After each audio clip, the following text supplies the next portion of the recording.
Hello everyone, good morning. मेरा नाम दिवस द्विवेदी है और मैं घटना सूत्र की इस खूबसूरत पहल में आप सभी का स्वागत करता हूं। आज दिनांक 7 मई है और आज के कौन कौन से आर्टिकल डिस्कस हम करने जा रहे हैं यहाँ पर हम देखने वाले हैं। ये article basically the Hindu, Indian express, PIB के न्यूज आर्टिकल से लिए गए हैं जो यूपीएससी के साथ साथ जो स्टेट सिविल सर्विसेज एग्जाम है उसमें महत्वपूर्ण योगदान रखते हैं। अब इसका जो पीडीएफ है आप टेलीग्राम चैनल पे प्राप्त कर सकते हैं। यह पीडीएफ आपको बाइलिंगुअल मिलेगा, हिंदी में भी पीडीएफ आपको चैनल में अवेलेबल, साथ ही साथ इंग्लिश भाषा में भी अवेलेबल है। इस पीडीएफ में सिर्फ इतना ही नहीं, आप यहाँ पर 5 एमसीक्यूज भी मिलेंगे जो करंट अफेयर बेस्ड रहेंगे, जिसे आप प्रैक्टिस कर सकते हैं। इसके वीडियो भी आएगा, इस चैनल में डेली वीडियो भी आता है। साथ ही साथ यहाँ पे आपको 2 मुख्य परीक्षा के अभ्यास प्रश्न भी मिलते हैं। तो बिना किसी देरी के स्टार्ट करते हैं और बात करते हैं कौन कौन से न्यूज आर्टिकल आज कवर किए गए हैं। जो पहला आर्टिकल है बात करता है वैश्विक मंच पर अमेरिकी प्रभुत्व के बारे में। तो आप देखेंगे यहाँ पर कि अभी हाल में क्या हुआ है, जो शी जिनपिंग है उनकी यात्रा हुई है कहाँ, रूस। तो उस संबंध में ये आर्टिकल आया है इकोनॉमिक्स टाइम्स में, इसमें कवर किया गया है। तो जो चाइना है, चाइना का जो रिलेशन है खासतौर पे रूस के साथ है, व्यापारिक संबंध है, आर्थिक संबंध है, सामरिक संबंध, उसके संबंध में चर्चा की गई है। तो हम यहाँ पर भारत का जो तुलनात्मक अध्ययन करेंगे। इसके अतिरिक्त ऑपरेशन सिंदूर के बारे में हाल ही में जो आज ही 3 बजे रात के आसपास संपन्न किया गया और उस पर पीआईबी पर अभी तुरंत सरकार ने जारी किया है प्रेस रिलीज, जिस पर हम देखेंगे ऑपरेशन सिंदूर का है, किस तरह से जो आतंकी ठिकाने हैं उनको निशाना बनाया गया है पाकिस्तान में मिसाइल के माध्यम से। इसके अतिरिक्त हम ग्लेक्स अन्वेषण के बारे में देखेंगे 2025 में, जो पीआईबी में आर्टिकल आया था, जिसमें आप देखेंगे कि जो अन्वेषण है या तो आप देखें इनोवेशन है उसको बढ़ावा देना, स्पेस जो अंतरिक्ष क्षेत्र है उस संबंध में यहाँ पर एक कॉन्फ्रेंस आयोजित हुई है, उस संबंध में यहाँ पर आर्टिकल आया है। इसके अतिरिक्त अगर आप देखेंगे वैश्विक आतंकवाद के विरुद्ध लड़ाई में विभाजन की स्थिति के बारे में हम यहाँ पर देखेंगे, जो द हिंदू में आर्टिकल उसमें हम देखेंगे आतंकवाद संबंधी मामले पर। फिर भारत पाक तनाव पर यूएनएससी ने बैठक की है, तो सिक्योरिटी काउंसिल के बारे में थोड़ा सा देखेंगे, साथ ही साथ जानेंगे परमानेंट मेंबर का जो समस्या है वह वर्तमान में क्या इशूज़ हैं, थोड़ा सा यह भी देखेंगे। फिर विभिन्न राज्यों में नागरिक सुरक्षा अभ्यास ड्रिल आज कराए जाने थे, इस पर सरकार ने कल ही एडवाइजरी जारी की थी और सरकार ने सलाह दी थी कि सभी लोग इसको लेके सजग रहें। तो इस संबंध में जो आर्टिकल था उसे हम देखेंगे, जो द हिंदू में कवर किया गया था। फिर ऑस्ट्रेलिया इलेक्शन पर आर्टिकल है, इकोनॉमिक्स टाइम्स में कवर किया गया है, उसे हम देख लेंगे। इसके अतिरिक्त आप देखेंगे यहाँ पर कनाडा चुनाव पर जो ट्रंप का प्रभाव है, आप देखें जो ट्रंप की नीतियां हैं टैरिफ संबंधी, वो हर एक देश को प्रभावित किया है, वहाँ की पॉलिटिकल या राजनीतिक, आर्थिक, सामरिक स्थिति को प्रभावित किया है। तो जो कनाडा में चुनाव संपन्न है उसको किस तरह से प्रभावित किया उसके संबंध में देखेंगे। ये जो आर्टिकल है द हिंदू में कवर किया गया था। इसके अतिरिक्त 3 मुख्य परीक्षा संबंधी आर्टिकल है, जहाँ पर हम न्यायपालिका की जवाबदेही सुनिश्चित करने संबंध में आर्टिकल द हिंदू में देखेंगे। साथ ही साथ जो विश्व है वह भारत है, इसके बीच में अगर देखें वह जो विश्व युद्ध हुए उसके बाद वर्तमान में जिस तरह से पूरे विश्व में अशांति का माहौल है, जहाँ पर इजराइल पैलेस्तीन का मामला हो, चाहे रूस यूक्रेन का मामला हो, चाहे भारत पाकिस्तान का मामला हो, तो कहीं ना कहीं युद्ध के बारूद पर जो विश्व अभी टिका हुआ है उस संबंध में आर्टिकल है, उसे देखेंगे। इंडियन को आप देखेंगे इंडियन एक्सप्रेस में आर्टिकल है। फिर भोजन बनाम एथेनॉल का आर्टिकल हमने ऑलरेडी कवर कर लिया है इसे, तो पिछले दिनों में हमने इसे कवर किया था। तो यहाँ पर जो डेवलपमेंट है उसे हम देखेंगे। बिना किसी देरी किए हम स्टार्ट करते हैं और बात करते हैं आज के पहले आर्टिकल की, जो है वैश्विक मंच पर अमेरिका का प्रभुत्व। अब इसके बारे में आप देखेंगे तो आप यहाँ पे पाएंगे कि अभी हाल में क्या हुआ है कि जो राष्ट्रपति शी जिनपिंग है उन्होंने मॉस्को की यात्रा की, अब मॉस्को की यात्रा का उनका मकसद ये रहा कि जो रूस है उसके साथ वो सामरिक संबंध उसको मजबूत करना। इससे पहले उन्होंने आप देखेंगे दक्षिण पूर्व एशियाई देशों की यात्रा की थी, जहाँ पर वियतनाम की, लाओस की, कंबोडिया की उन्होंने यात्रा की थी। और बेसिकली जो आप देखेंगे कि जो चाइना की जो निर्यात संबंधी निर्भरता अमेरिका के ऊपर है, और उस अमेरिका पर जो निर्भरता उसको कम करने के लिए चाइना विभिन्न देशों की यात्रा कर रहा है, क्योंकि ट्रेड वॉर, जो टैरिफ वॉर चल रहा है उसमें बेसिकली जो ज़्यादातर जो टैरिफ है, जो अधिकांश टैरिफ है वो चीन के ऊपर लगाए जा रहे हैं। तो इस संबंध में क्या कर रहा है चीन, जो अपना व्यापार है उसको क्या कर रहा है, विविधीकृत कर रहा है या डाइवर्सिफाई कर रहा है। इस संबंध में यहाँ पे आर्टिकल था। इसके अतिरिक्त यहाँ पर देखेंगे तो व्यापार युद्ध के अगला यहाँ पर देखें तो टैरिफ के बारे में बात हुई कि टैरिफ व्यापारिक बाधाओं के माध्यम से आर्थिक लाभ प्राप्त करने के लिए एक स्टेप होता है, जहाँ पर देखेंगे जो संरक्षणवाद की नीति को ध्यान में रखते हुए लोकल जो प्रोडक्ट है उनको, साथ ही साथ जो व्यापार घाटा उसको कम करने के लिए कदम उठाए जाते हैं। तो इस संबंध में यहाँ पे आर्टिकल था। इसके अतिरिक्त हम यहाँ पर देखेंगे कि यहाँ पर अभी क्या हुआ है कि रूस में ही जो 80वीं वर्षगांठ मनाई गई है, द्वितीय विश्व युद्ध की नाजी जर्मनी पर जो विजय हुई थी उसकी 80वीं वर्षगांठ रेड स्क्वायर परेड में आयोजित की गई है। इसके अतिरिक्त यहाँ पर हम एडिशनली क्या देखेंगे, एडिशनली देखेंगे जो ताज़ा आंकड़े हैं रूस व भारत के संबंध के बारे में देखें। रूस व भारत के संबंध हम यहाँ पर प्रीलिम्स के इंपॉर्टेंट देखेंगे। जैसे आप देखेंगे कि भारत अगर देखें तो लगभग 60 से 70% जो रक्षा संबंधी तकनीकी है उस पर रूस पर निर्भर है। और हाल ही भारत ने S-400 डिफेंस सिस्टम भी चीन से मतलब रूस से इम्पोर्ट किया है, जो कहीं ना कहीं जो हमारा डिफेंस सिस्टम है उसको मैकेनिज्म को मजबूत करता है। इसके अतिरिक्त अगर आप देखेंगे ऐसा डिफेंस सिस्टम सिर्फ चीन के पास है S-400। इसके अलावा रूस ने तुर्की को भी इसे एक्सपोर्ट किया है। अब इसके अतिरिक्त अगर आप देखें पूरे विश्व में इतना बेहतर डिफेंस सिस्टम नहीं दिखाई देता। हालांकि थर्ड एक डिफेंस सिस्टम है US का है, वह बहुत इंपॉर्टेंट है और वो भी लगभग इतनी ही क्षमतावान है।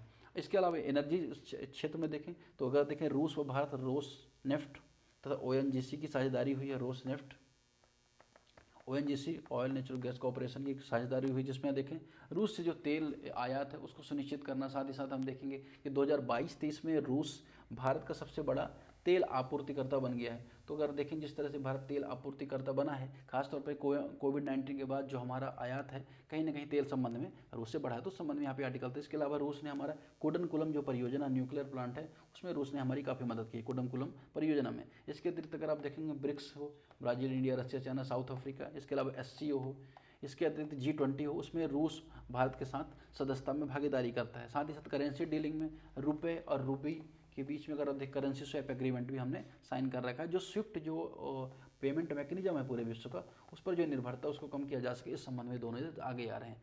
फिर बात यहाँ पर चाइना के संबंध में, तो आपको पता है कि LAC से हमारा तनाव चल रहा है चाइना से, और जो हमारा व्यापारिक घाटा हुआ है भी लगभग $80 बिलियन का है चाइना के साथ, तो इस संबंध में भी यहाँ पे नीति है। साथ ही साथ जो भारत की चाइना की जो तनाव है कहीं ना कहीं CPEC को लेकर हो, चाइना पाक इकोनॉमिक कॉरिडोर को, फिर चाहे आप देखेंगे बेल्ट एंड रोड इनिशिएटिव को लेकर है। तो यहाँ पे ये आर्टिकल बेसिकली हमने देखा। इसके अतिरिक्त हम यहाँ पर देखेंगे कि हाल में और क्या हुआ है कि अगर देखेंगे रशिया और चाइना दोनों यूरेशियाई महाद्वीप की प्रमुख शक्तियाँ, ये आपको पता है, और दोनों का कहीं ना कहीं जो अमेरिका है उसके साथ संबंध अच्छा नहीं रहता, तो इसलिए दोनों आपस में एक गुट बनाने के प्रयास में रहता है हमेशा चाइना। इसके संबंध में यहाँ पे आर्टिकल था। इसके अलावा ट्रेड वॉल्यूम के बारे में थोड़ा सा बात हमने यहाँ पर कर ली। अब ऑपरेशन सिंदूर के बारे में बात करेंगे। ऑपरेशन सिंदूर इंडियन आर्म फोर्स ने कैरिड आउट किया है। प्रिसाइज जो अटैक हुआ टेररिज्म कैंप पर, तो यहाँ पे ध्यान रखना है कि जो इंडिया की जो सेना ने जो भी जो मिलिट्री अटैक हुए हैं वो बेसिकली आर्मी की जो लोकेशंस है उस पर नहीं हुए हैं, खासतौर पे ऐसी लोकेशन पे हुए जहाँ पे आतंकवादी ठिकाने थे। तो यहाँ पे ये चीज़ को ध्यान रखना है कि इंडिया ने पाकिस्तान के साथ मिलिट्री वार शुरू कर दिया, ऐसा नहीं है। तो ये चीज़ यहाँ पे बात हुई, ऑपरेशन सिंदूर से बोला गया। आपको पता है कि पहलगाम में हाल में आतंकी हमले हुए थे, उसके बाद कहीं ना कहीं एक पूरे देश में मांग उठी थी कि आतंकी हमलों के खिलाफ भारत कार्रवाई करनी चाहिए, और इस संबंध में ये कदम उठाया गया है। और भारत ने 9 जो ठिकाने हैं पाकिस्तान पे, जो आतंकवादी ठिकाने हैं, उस पर हमले किया है। और साथ ही ये हमले अगर आप देखेंगे, जिसमें अगर आप देखेंगे राफेल का विमान का इस्तेमाल हुआ, साथ ही साथ एक जो फ्रांस का एक स्पेसिफिक जो मिसाइल है उसका इस्तेमाल किया गया है, जिसमें अगर आप देखेंगे जो टारगेट जो सटीक टारगेट हो वो लक्षित करता है। इसके बारे में हमने यहाँ पर देखा। इसके अतिरिक्त अगर देखें भारत इससे पहले भी अगर आप देखें 2016 में सर्जिकल स्ट्राइक, फिर 2019 में बालाकोट में आप देखेंगे एयर स्ट्राइक भारत ने किया था। इसमें आतंकवाद के खिलाफ जो जीरो टॉलरेंस की नीति भारत ने दिखाई थी। ये तो बात हो गई इसके बारे में। इसके अतिरिक्त अगर हम देखें भारत ने और कौन कौन से मिलिट्री ऑपरेशंस किए हैं, जैसे आप देखें ऑपरेशन कैक्टस के बारे में आपने सुना होगा। कैक्टस के बारे में 1988 में जो मालदीव में भारत ने किया था, मालदीव में तख्ता पलट हो गया था, उसके में मालदीव की मदद करने के लिए ऐसा किया था। फिर ऑपरेशन पवन के बारे में आपने सुना होगा, जो 1987-88 में 1990 में हुआ था, लिट्टे के खिलाफ भारत ने किया था। इसके अलावा ऑपरेशन राहत के बारे में सुना होगा। तो बहुत सारे ऑपरेशन हैं जो कहीं ना कहीं अगर आप देखेंगे कि मानवीय ऑपरेशन है, लेकिन जो मिलिट्री ऑपरेशन अगर आप देखेंगे उसमें ये दिखाई देते हैं। इसके अतिरिक्त अगर आप देखेंगे पाकिस्तान के संबंध में देखें, तो पाकिस्तान के संबंध में जो भारत मिलिट्री स्टेप्स उठाए उनमें 1947-48 में आप देखेंगे पहला भारत पाक युद्ध हुआ जम्मू कश्मीर को मामले पर लेकर, इंस्ट्रूमेंट ऑफ एक्सेशन को लेकर। फिर दूसरा जो भारत पाकिस्तानी तो 1965 में हुआ, जहाँ पे आप देखेंगे कि जो ऑपरेशन जिब्राल्टर के तहत कश्मीर में घुसपैठ की भारत की सैन्य कार्रवाई की गई। इसके अतिरिक्त अब देखेंगे तीसरा भारत पाक युद्ध 1971 के आसपास दिखाई देता है, जहाँ पर जो पूर्वी पाकिस्तान है उसको भारत ने मुक्त कराया और नया देश निकल के बांग्लादेश सामने आया। फिर ऑपरेशन मेघदूत के बारे में आपने सुना होगा, 1984 में ऑपरेशन मेघदूत हुआ, जो सियाचिन ग्लेशियर पर जब भारत ने दोबारा कब्जा किया, जहाँ पर आप देखेंगे घुसपैठ की थी पाकिस्तान ने, तो वहाँ पर देखेंगे। और तमाम में अगर हम इंडिया का जो मैप है यहाँ पर अगर आप देखें, अगर ये ऊपर का मैप है, तो यहाँ पर सियाचिन ग्लेशियर बहुत इंपॉर्टेंट लोकेशन है, जहाँ से भारत और पाकिस्तान की मिलिट्री जो एक्सरसाइज होती है या मिलिट्री एक्टिविटी होती है वहाँ पर नज़र रखी जा सकती है। इसके बाद आप देखेंगे 1999 में कारगिल होता है और जहाँ पर आप देखेंगे भारत पाकिस्तान को यहाँ पर अटकने देता है। साथ ही साथ फिर 2016 में आप देखेंगे कि सर्जिकल स्ट्राइक होता है और उरी हमले के जवाब के रूप में ये सर्जिकल स्ट्राइक भारतीय थल सेना द्वारा कंडक्ट किया जाता है। उसके बाद 2019 में एयर स्ट्राइक होती है पुलवामा हमले के बाद जैसे मोहम्मद के बालाकोट ठिकानों पर, और फिर 2025 में ये ऑपरेशन सिंदूर यहाँ पे कंडक्ट किया जाए। तो ये पूरा इतिहास भारत का जो पाकिस्तान के संबंध में जो मिलिट्री एक्सरसाइज है उसके संबंध में हमने देख लिया। अगले आर्टिकल की तरफ बढ़ेंगे, हम बात करेंगे वैश्विक अंतरिक्ष अन्वेषण गैलेक्स के बारे में। तो हाल में union minister doctor Jitendra Singh ने सेट किया, इनॉग्रेट किया ग्लोबल स्पेस एक्सप्लोरेशन समिट को। अब इसके बारे में देखिए तो ये कहाँ आयोजित किया गया है, ये नई दिल्ली में आयोजित किया गया। और इसे किसके द्वारा आयोजित किया गया, तो अंतर्राष्ट्रीय एस्ट्रोनॉटिकल फेडरेशन व भारत सरकार द्वारा आयोजित किया गया है। इसका कार्यक्रम उद्देश्य यह है कि जो विज्ञान व मानव अन्वेषण समुदाय है उसके नेताओं, निर्णयकर्ताओं हैं, अंतरिक्ष यात्रियों, इन सभी को एकत्रित करना, एकजुट करना और भविष्य में जो अंतरिक्ष अन्वेषण है उनके बारे में डिस्कशन करना, डिबेट करना, जिससे आगे के जो अंतरिक्ष अन्वेषण है उनको बेहतर किया जा सके, मानवीय जो सहायता उसको सुनिश्चित की जा सके, अंतरिक्ष के द्वारा जो मानव जीवन कल्याण उसके संबंध में यहाँ पर बात हुई है। तो भारत के जो भी अंतरिक्ष यात्री हैं, इसके अलावा जो प्रमुख विश्व के अंतरिक्ष यात्री हैं, साथ ही साथ स्पेस में काम करने वाले लोग हैं, जिसमें आप देखेंगे काशियोकी कावासाकी, वी नारायण, भारत के जिल स्मिथ या राकेश शर्मा, इन सभी को यहाँ पे आमंत्रित किया गया। तो इस संबंध में यहाँ पे आर्टिकल था जो पूरे विश्व में अंतरिक्ष अन्वेषण को पुनर्जागृत करने की दिशा में कार्य कर रहा है। अगला आर्टिकल बात करें कि वैश्विक आतंकवाद के विरुद्ध लड़ाई में विभाजन की स्थिति दिखाई देती है।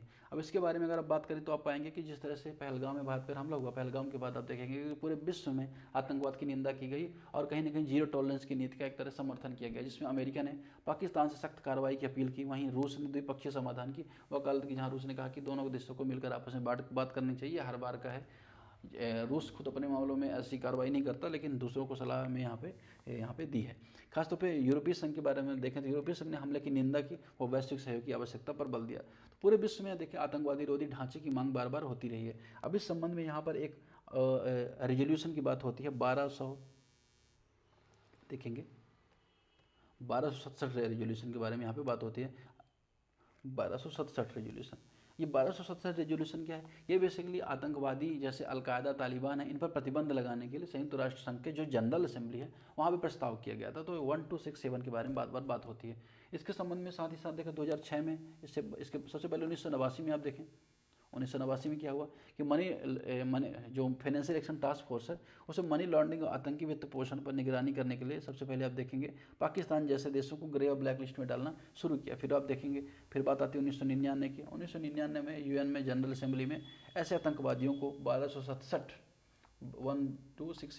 सूची के अंतर्गत रखने की बात की गई। फिर बाद में आप देखेंगे सन 2001 में रेजोल्यूशन 1373 आता है और यह भी जो रेजोल्यूशन है यह बात करते हैं यूनाइटेड नेशन सिक्योरिटी काउंसिल में 9/11 में जो हमला हुआ उसके बाद आतंकी जो फंडिंग उसको रोकने के लिए यहाँ पर बात होती है। फिर 2001 में बात होती है, यहाँ पे आप देखेंगे काउंटर टेररिज्म कमेटी की स्थापना होती है यूएनएससी द्वारा 9/11 के जो स्थापित हमले सभी सदस्यों की रिपोर्टिंग और निगरानी के लिए।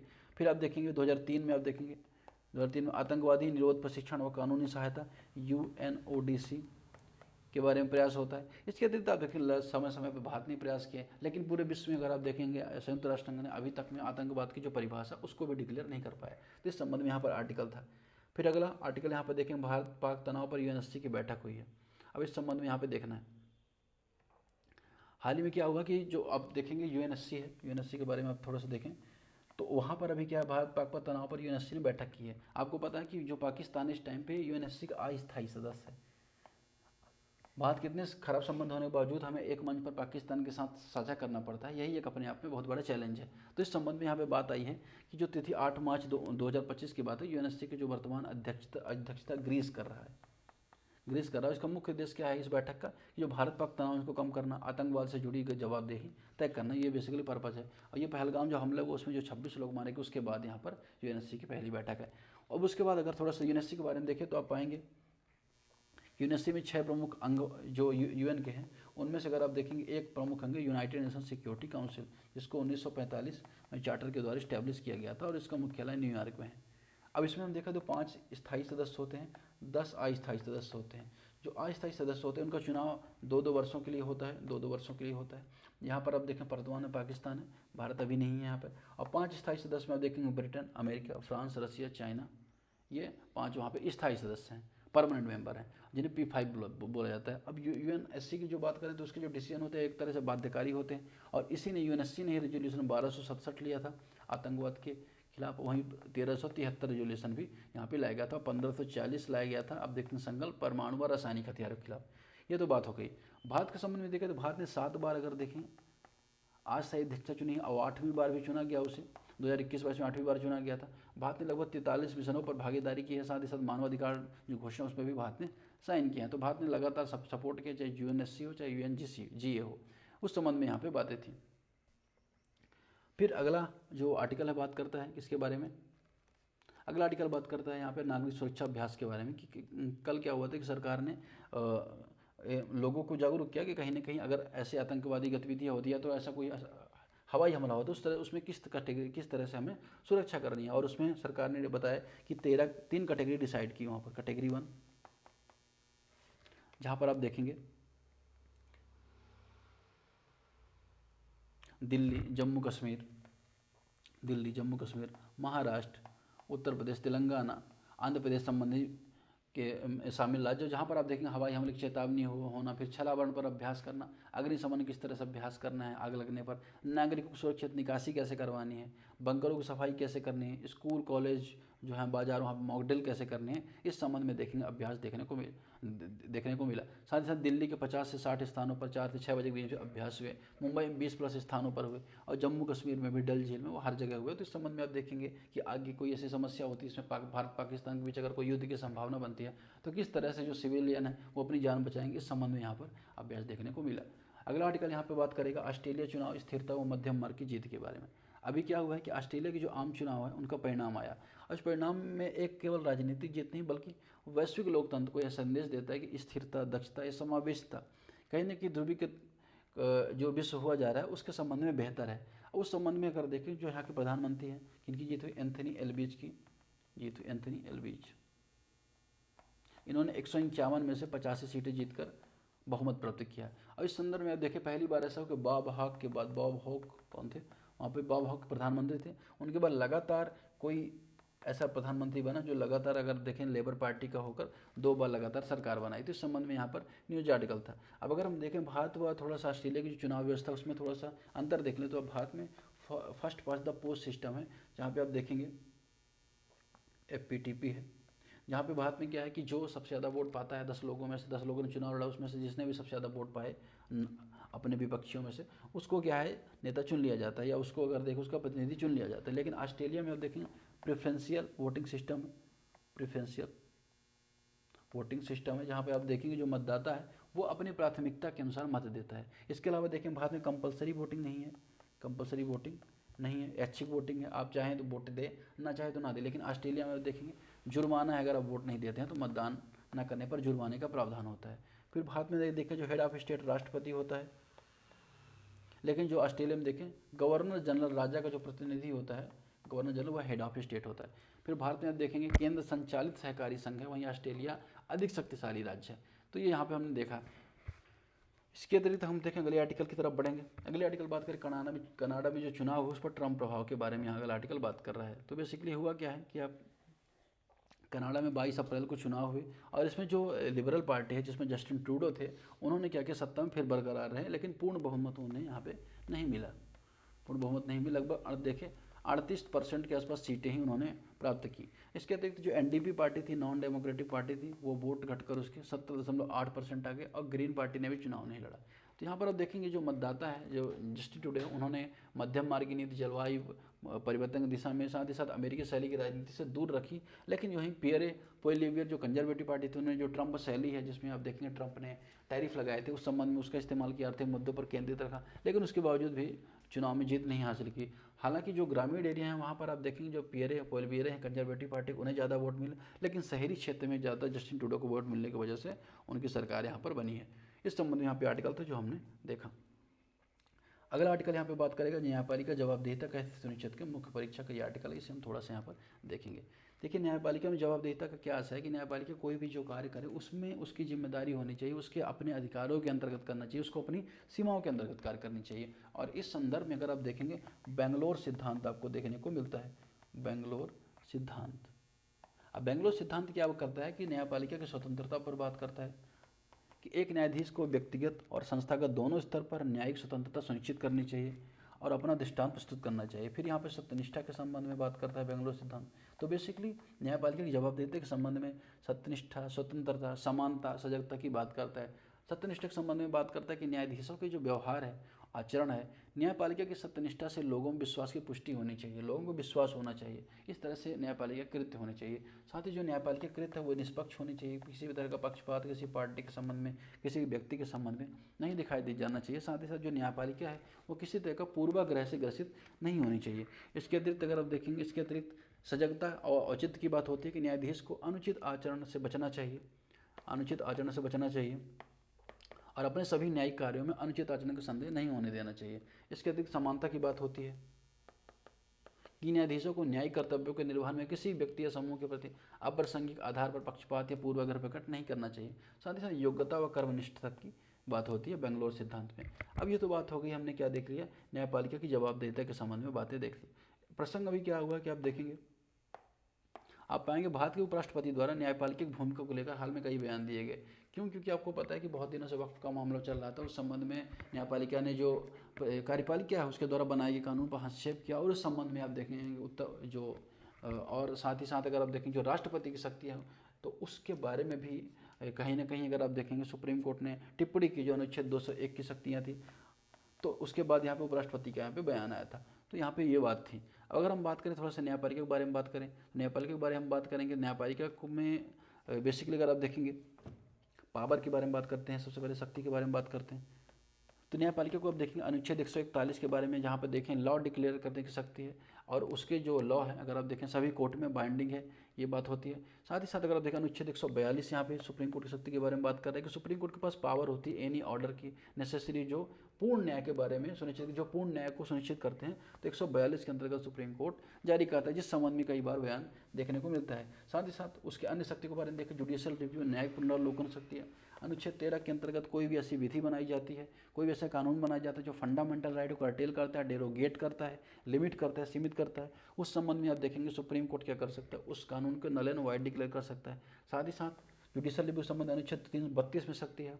कोई व्यक्ति रिट संबंधी जो रिट दायर करता है कि उसके फंडामेंटल राइट का उल्लंघन हुआ है, तो उस संबंध में आप देखेंगे यहाँ पर ये कार्य कर सकता है। इसके अतिरिक्त अगर आप देखेंगे क्या, अनुच्छेद 226, अनुच्छेद 226 में देखेंगे हाई कोर्ट के पास पावर है कि रिट में फंडामेंटल राइट कोई कानून उल्लंघन करे या कोई अथॉरिटी उल्लंघन करे, तो उस संबंध में आप अनुच्छेद 226 के तहत हाई कोर्ट में रिट दायर कर सकते हैं। तो रिट जुडिक्शन है उसका। साथ ही साथ अगर आप देखेंगे सुप्रीम कोर्ट के पास, न्यायपालिका के पास कौन सा जुडिक्शन, अपमान अवमानना की शक्ति है। अगर देखिए कोई भी व्यक्ति है, कोई संस्था है, सुप्रीम कोर्ट की निर्णय की अवमानना करती है तो अनुच्छेद 129 के तहत सुप्रीम कोर्ट व अनुच्छेद 215 के तहत हाई कोर्ट क्या कर सकती है, उसे कंटेम्प्ट ऑफ कोर्ट के तहत उसे सजा दे सकती है। साथ ही साथ आप देखेंगे अनुच्छेद 226 व 32 के तहत आप देखेंगे सु मोटो नोटिस की भी शक्ति है, जो जनहित याचिका के रूप में यहाँ पे लिए जा सकते हैं। साथ ही साथ अनुच्छेद 143 के तहत एडवाइजरी पावर है सुप्रीम कोर्ट के पास, जो राष्ट्रपति को देता है। तो ये तो बात हो गई सुप्रीम कोर्ट के पावर के बारे में। अब रोल क्या है, अब देखेंगे संविधान के संरक्षक के रूप में जुडिशरी का रोल होता है। इसके अतिरिक्त आप देखें मौलिक अधिकारों के फंडामेंटल राइट की सुरक्षा करना जुडिशरी का रोल होता है। इसके अतिरिक्त जो संघ राज्य के मध्य विवाद है उनके समाधान में आप देखेंगे अनुच्छेद 131 में जो संघ राज्य के मामले हैं वो अल्टीमेटली केंद्र सरकार, जो सुप्रीम कोर्ट उसके पास आते हैं। केंद्र सरकार और राज्य सरकार के बीच जो विवाद होते हैं उस संबंध में निर्णय लेने की शक्ति सुप्रीम कोर्ट के पास होती है। दो राज्यों के बीच जो विवाद होते हैं वह भी सुप्रीम कोर्ट के पास आते हैं। इसके अतिरिक्त कानून का गार्जियन है, रूल ऑफ लॉ का गार्जियन है, बाद में कानून का शासन बना रहे इसको सुनिश्चित करता है। साथ ही साथ अगर आप देखें जो पब्लिक इंटीग्रेशन, जो प्रोटोकॉल है PIL, जनहित मामलों में सक्रिय भूमिका निभाता है। मनेगा गांधी केस में आप देखेंगे किस तरह से एक्सपेंड किया स्कोप को अनुच्छेद 21 को। तो फंडामेंटल राइट का सिर्फ संरक्षण नहीं करता बल्कि आवश्यकता पड़ने पर वो विस्तार करता है, जहाँ मनेगा गांधी मामले में हमने यहाँ पर देखा था। अब इंपॉर्टेंस भी हो जाती है इसलिए आप देखें लोकतांत्रिक संतुलन बना रहना आवश्यक है। फिर नागरिकों में विश्वास बने रहने की आवश्यकता होती है। सिटीजन अगर विश्वास नहीं करेंगे लोकतंत्र पे तो लोकतंत्र हमारा कमजोर हो जाएगा। फिर संवैधानिक नैतिकता की आवश्यकता होती है। इसके अतिरिक्त अगर आप देखेंगे माइनॉरिटी या अल्पसंख्यकों के संरक्षण की आवश्यकता भी यहाँ पर दिखाई देती है। इसके साथ ही साथ जो संस्थागत विवाद उनके भी समाधान की मामला यहाँ पे दिखाई देता है। नवतेज जौहर मामले में यूनियन ऑफ इंडिया में सुप्रीम कोर्ट ने डिक्रिमिनलाइज किया 377 में LGBT राइट्स की बात की।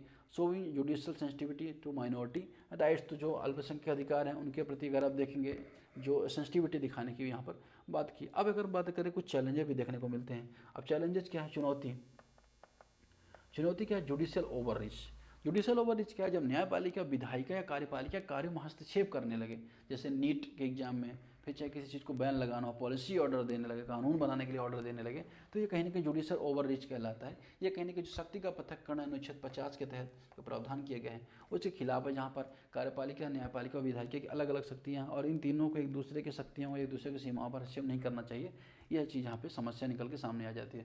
फिर और क्या चुनौतियाँ, कॉलेजियम सिस्टम, नियुक्ति संबंधी मामला, जहाँ पर आप देखें बिल्कुल पारदर्शिता दिखाई नहीं देती है, जो सिफारिश के आधार पर नियुक्त किया जाता है। इस संबंध में एनजेएसी कानून लाया गया था, एनजेएसी कानून लाया गया था जहाँ पे जो नियुक्ति संबंधी बात की गई थी, जिसे 99वें संविधान संशोधन के माध्यम से लाया गया था, जिसके बाद सुप्रीम कोर्ट ने बेसिक स्ट्रक्चर का उल्लंघन बता के उल्लंघन कर इसे हटा दिया अनुच्छेद 2015 के में। तो ये कहीं ना कहीं अगर आप देखेंगे उसकी जो अपने क्षेत्राधिकार से बाहर जाके जो काम करने की शक्ति है उसको यहाँ पे दिखा रहा है। ये सारी बातें यहाँ पे हो रही है।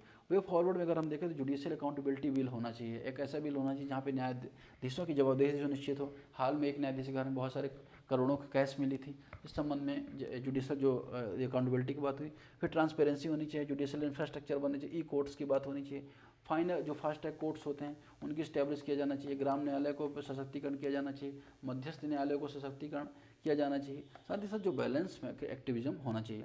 ये बात हो गई। इसके अतिरिक्त अगर आप देखें कुछ शक्तियों के बारे में अनुच्छेद 121-24 जो बात करता है सुप्रीम कोर्ट की स्थापना के बारे में बात करता है।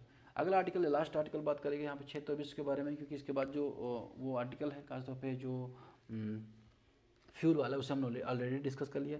यह आर्टिकल बेसिकली बात करेगा क्षेत्र विश्व के बारे में। जब यूरोप द्वितीय विश्व युद्ध 80वीं वर्षगांठ मना रहे तो भारत एक साथ पाकिस्तान दो मोर्चे पर क्षेत्रीय तनाव वैश्विक मुद्दों पर यहाँ पे देखने को मिल रहा है। अब अगर आप देखेंगे तो जिस तरह से आप देखेंगे 1914 से लेकर 1919 में पहला विश्व युद्ध हुआ और उसमें देखें जो वैश्विक देश उस समय पर चल रहे थे और जिनका तनाव यहाँ पे देखने को मिल रहा था, इसका परिणाम हुआ प्रथम विश्व युद्ध हुआ। बाद में अगर आप देखेंगे वर्साई की संधि के साथ ये समाप्त हुआ और वर्साई की संधि के बाद जर्मनी पर आप देखेंगे पक्षी शक्तियाँ आरोपित की गई, पक्षी संधियाँ आरोपित की गई, जिसका परिणाम यह हुआ कि इस तरह की संधियों ने द्वितीय विश्व युद्ध का नींव तैयार कर दी। द्वितीय विश्व युद्ध आप देखेंगे 1939-1945 के बीच में लड़ा गया, जिसमें जर्मनी और इटली कहीं ना कहीं बहुत बड़ी शक्ति के रूप में सामने आया। और जर्मनी से हिटलर और इटली से मुसोलिनी ने क्या किया, एक जो मित्र राष्ट्र उनके खिलाफ कहीं ना कहीं एक बड़ा चुनौती यहाँ पे खड़ी कर दी और लगभग ऑलमोस्ट हरा ही दिया था। फिर कहीं ना कहीं जो जिस तरह से यूएस का जो इन्वॉल्वमेंट हुआ, बाद में रशिया का इन्वॉल्वमेंट हुआ, जिस वजह से आप देखेंगे और जो जर्मनी ने क्या किया, रूस पे जो अटैक किए थे, वो कहीं ना कहीं अगर आप देखेंगे इसकी हर का कारण बना।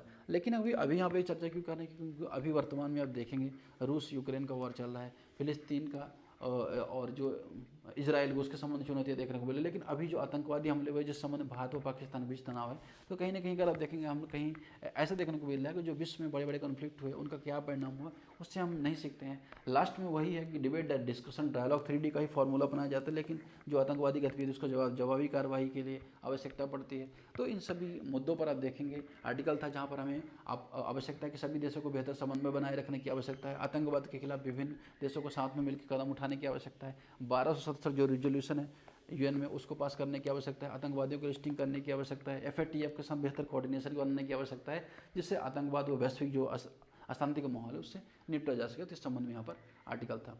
फिर अगला आर्टिकल यहाँ पर था जो बात करता है भोजन बनाम ईंधन के बारे में। तो हाल में क्या हुआ कि एथेनॉल की जो ब्लेंडिंग है जिसे बढ़ाकर आप देखेंगे 12% से 30% कर दिया।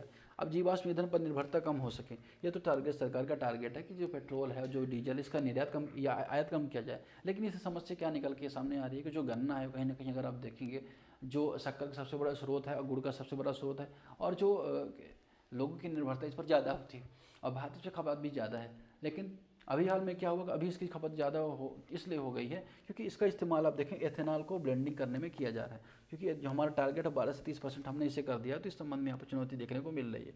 तो अभी हमें आवश्यकता है कि हमको संतुलन बना के रखना होगा। साथ ही साथ जो क्रॉप रेजिड्यू है उससे हमें क्या है बायोफ्यूल बनाने की तकनीकी को विकास करना होगा। इसके अलावा सूर्य ऊर्जा, पवन ऊर्जा पर जो तकनीक उस पर ज़्यादा निर्भरता सुनिश्चित करनी होगी, जिससे अगर आप देखें जो कृषि संबंधी जो विविधीकरण है, साथ ही साथ जो कृषि संबंधी जो लाभ हैं वो हमें मिल सकें, साथ ही साथ जो खाद्य संकट जैसी समस्या देखने को ना मिल सके। इस संबंध में हम आर्टिकल कल परसों ऑलरेडी देख चुके हैं, तो वहाँ पे भी आप इसे डिटेल से देख सकते हैं। तो आज के लिए बस इतना ही, तब तक के लिए धन्यवाद।